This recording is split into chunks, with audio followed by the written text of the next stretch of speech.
북한 김정은이 비핵화 협상을 놓고 갈등을 빚고 있는 미국에게 한 말이었습니다.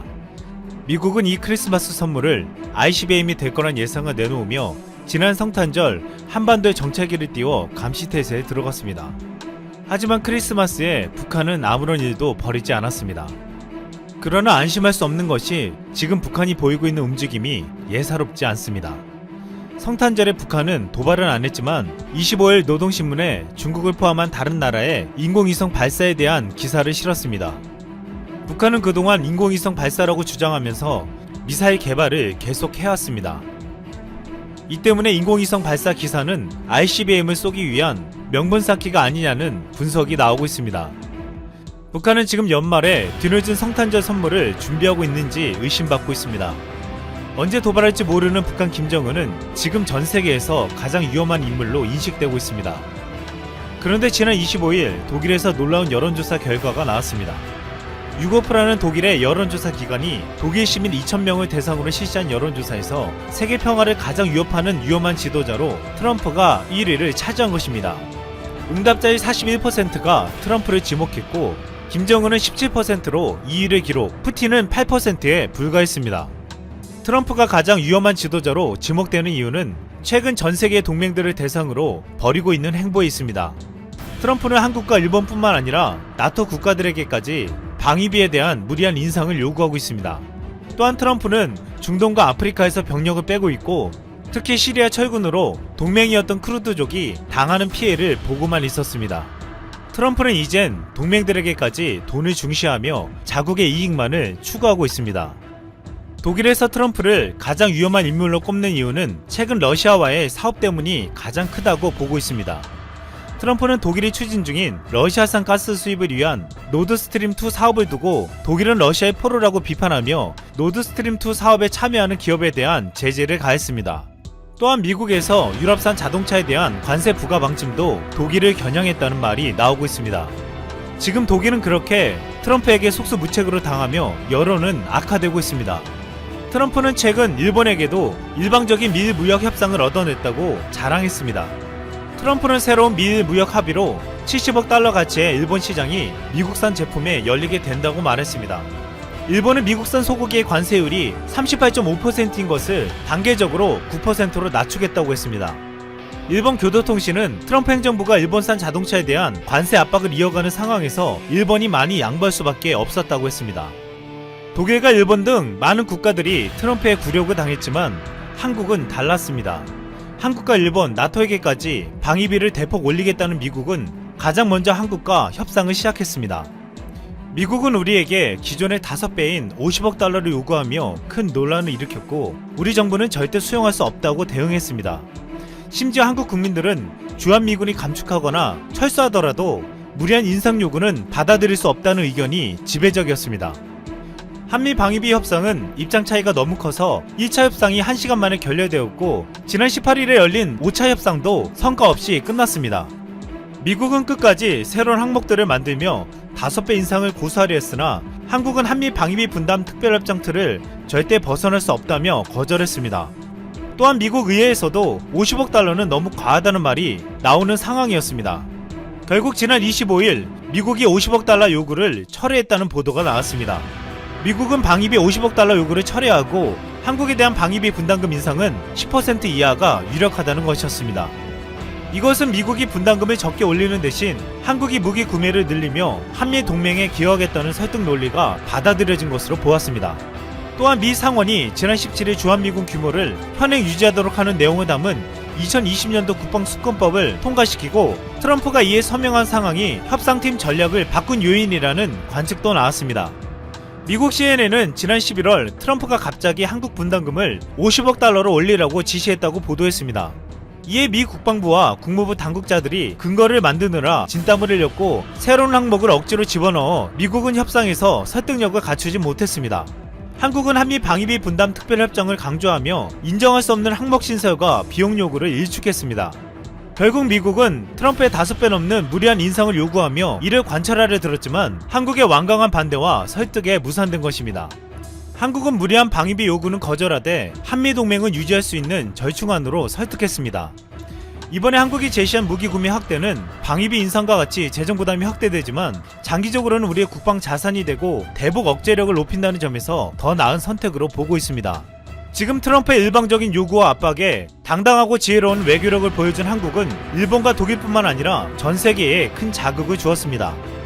한국은 거짓말을 하고도 책임을 지지 않는 민족 등 증오연설에 해당하는 사내문서가 직장에서 연일 배포되어 정신적 고통을 받았다며 제1한국인 여성이 회사 측에 손해배상을 요구한 재판에서 오사카 지방법원이 110만 원의 지불을 명했습니다. 소송을 제기한 사람은 오사카에 있는 부동산 기업 후지주택의 파트타임 사원인 50대 제1한국인 3세의 여성입니다. 2013년경부터 이 후지주택의 창업자인 회장이 전 직원에게 업무 내용과 관계없는 역사인식과 정치 사상에 관한 책이나 신문기사 사본 등을 사내문서로 연일 배포하고 그에 대한 감상이 작성된 직원들의 업무일보도 모든 직원에게 계속 배포했다는 것입니다. 배포된 문서에서 발췌한 일부 내용입니다. 거짓말도 책임을 지지 않는 인종. 한국은 일본에 병합해달라고 하지 않았다면 러시아의 부하이다. 스탈린에게 학살되었을 것이다. 이 밖에도 한국인은 거짓말쟁이라고 적혀 있습니다. 소를 제기한 여성은 회사는 차별 표현에 대한 노출로부터 직원을 보호해야 하는 직장 환경 배려 의무를 위반하고 오히려 헤이트 문서를 배포하여 인격권을 침해했다며 2015년 회사에 3,300만 원의 손해배상을 요구했었는데 그러자 상사로부터 회사를 그만두라는 말을 들었다고 합니다.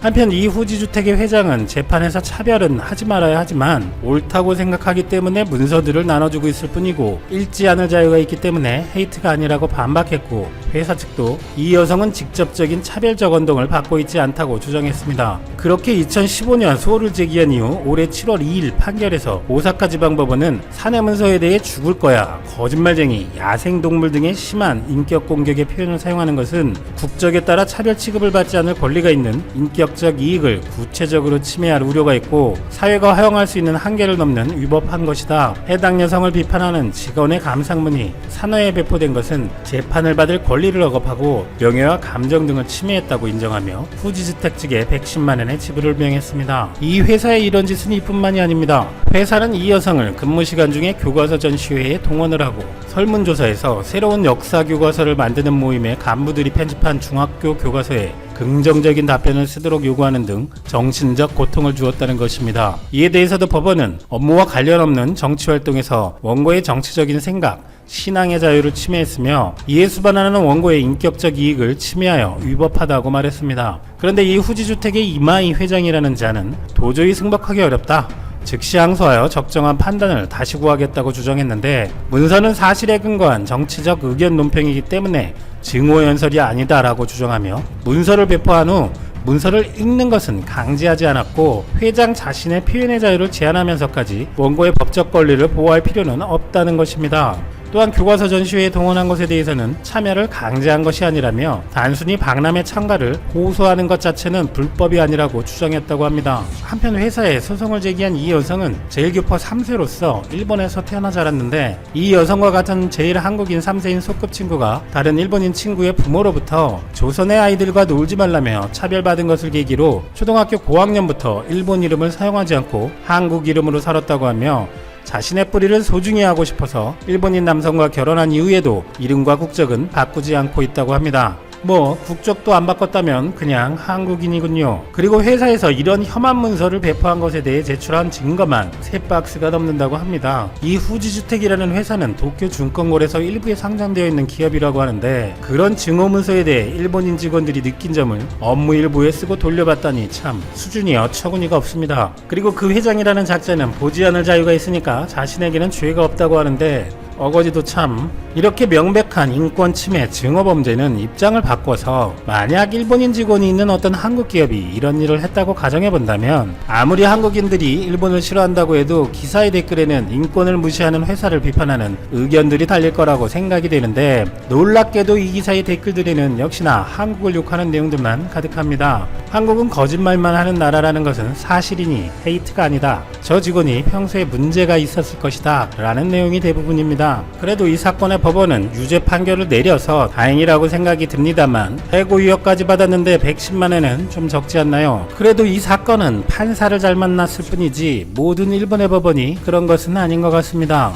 비슷한 사건, 아니 이보다 훨씬 어처구니 없는 사건으로 제일동포 초등학생이 다니는 조선학교를 상대로 헤이트 스피치를 일삼았는데도 공익을 도모할 목적이 있었다고 판결된 일이 최근 있었습니다. 일본에는 제특회라고 제일동포들의 특권을 허용하지 않는 시민 모임이라는 혐한 단체가 있는데, 그 제특회의 니시무라라는 간부가 2017년 교토의 제일동포 밀집 지역인 조선학교 인근에서 조선인은 한반도로 돌아가라, 조선학교가 일본인을 납치한다, 조선학교는 그 스파이 양성기관이다, 조선학교를 부숴버리자, 조선인은 밤길을 조심해라 등 노골적인 혐한 발언을 쏟아내었습니다. 이에 조선학교는 아이들을 위협하고 차별을 선동하는 니시무라를 명예훼손으로 형사고발했고, 지난해 11월 29일 교토재판부는 50만원의 벌금을 부과하면서도 그의 발언은 공익을 위한 행위였다고 명시한 것입니다. 이에 제1, 3세 구량옥 변호사는 사실상 재판부가 피고에게 면죄부를 준 셈이라며 원고뿐만 아니라 재판을 지켜본 양심 있는 일본 시민단체와 지식인 모두 일본 인권이 후퇴했다고 개탄했다고 강조했습니다. 구 변호사는 헤이트 스피치를 일삼는 무리는 일본인 납치 사건을 내세워 제일동포에게 언어폭력을 휘둘러왔다며, 재판 과정에서 니시무라는 조선학교가 납치 사건과 연관이 있음을 전혀 입증하지 못했음에도 공익을 위한 행동이라고 법원이 손을 들어준 것이라고 비판했습니다.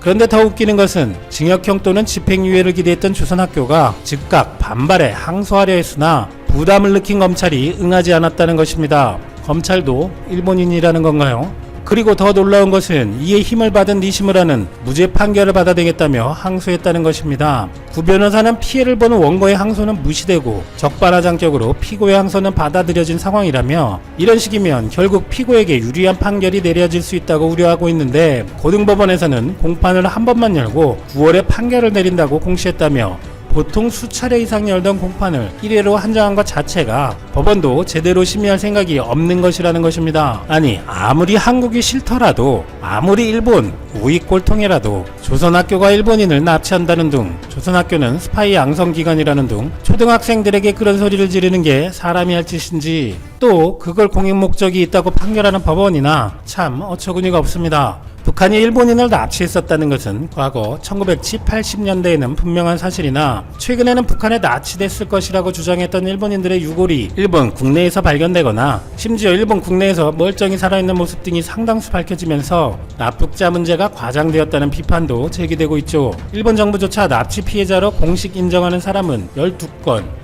17명에 불과하기 때문에 일본에서조차 북한이 최근에도 무슨 수천 명의 일본인들을 납치해서 감금하고 있다는 식의 이야기가 과연 얼마나 신빙성이 있는지 의문이라는 비판도 많은 현실입니다. 사실 일본 국내에서도 빚, 실업, 파산, 이혼, 가정폭력, 학업곤란 등을 이유로 도피하여 행방불명이 되는 사람들이 매년 10만 명이나 될 만큼 굉장히 많고, 오죽하면 이런 일본 국내에서 실종자 문제를 다룬 책인 인간 증발이 발매될 정도이니 납북자 문제가 지나치게 과장되었고, 일본 정부와 혐한 단체들이 이를 부당하게 정치적 도구로 이용하려 든다는 비판도 얼마든지 합리적으로 제기될 수 있다는 것입니다. 더구나 이들은 아무것도 모르는 초등학생들에게 소리를 지르고 있으니 참 인간인가요? 이에 대해 구 변호사는 일본 사회는 갈수록 보수 우익이 득세하고 시민단체의 힘은 줄어들고 있다며, 일본인 동료 변호사들은 인권 수준이나 시민사회의 성숙도 모두 한국이 월등히 앞섰다고 부러워한다고 전합니다. 한편 일본 가나가와현의 가와사키 시에서는 7월 1일부터 혐한 시위를 벌인 사람은 최대 50만엔의 벌금을 물게 되는 조례를 시행한다고 합니다. 작년 12월 가와사키 의회를 통과한 차별 없는 인권 존중의 마을 만들기 조례는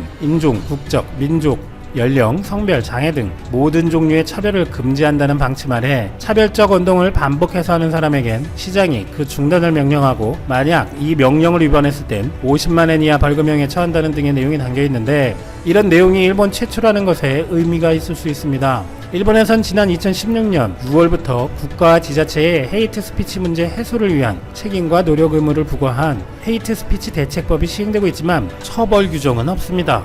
그러니까 앞에 조선초등학교에 말도 안 되는 폭언을 하고도 무죄가 나오는 일본 수준인 것이죠. 일본이 이런 수준인 이유는 오랫동안 집권하는 아베와 자민당의 본심이기 때문이라는 시각도 있습니다. 아베는 2014년 일본 내에서도 문제라고 욕먹는 혐한 단체 인사와 기념사진을 찍은 게 퍼지면서 논란도 있었고, 일본에서 여러 혐오 시위가 일어나는 것은 문제라는 여론 때문에 자민당 의원이 조사를 했는데, 난데없이 일본에서 혐오 시위가 일어나는 이유는 한국에서 일본에 대한 혐오 시위가 심하기 때문이라고 일본이라는 황당한 이유를 대며 유야무야된 적도 있습니다. 최근에야 일본 불매운동 같은 것이 있었지만 몇 년 전에는 그런 시위는 전혀 없었죠. 또 아베는 차별적 발언을 일삼는 매체 보수 속보라는 사이트의 기사를 페이스북을 통해 공유해 비판도 받았었고, 몇 년 전 일본의 유력 잡지인 주간문춘의 기사에서 아베의 발언도 한 나라의 총리가 한 말이라고 하기에는 놀라웠는데요. 중국은 어처구니 없지만 어느 정도 이성적으로 관계를 개선할 나라라고 하고, 한국은 어리석은 나라이자 가신들이 있는 나라, 한국의 경제제재 조치를 검토도 하였다. 일본 금융이 한국의 투자를 끊으면 삼성그룹은 망할 것이다 라고 막말을 한 것입니다. 이 기사가 한일 양국에서 큰 논란이 되자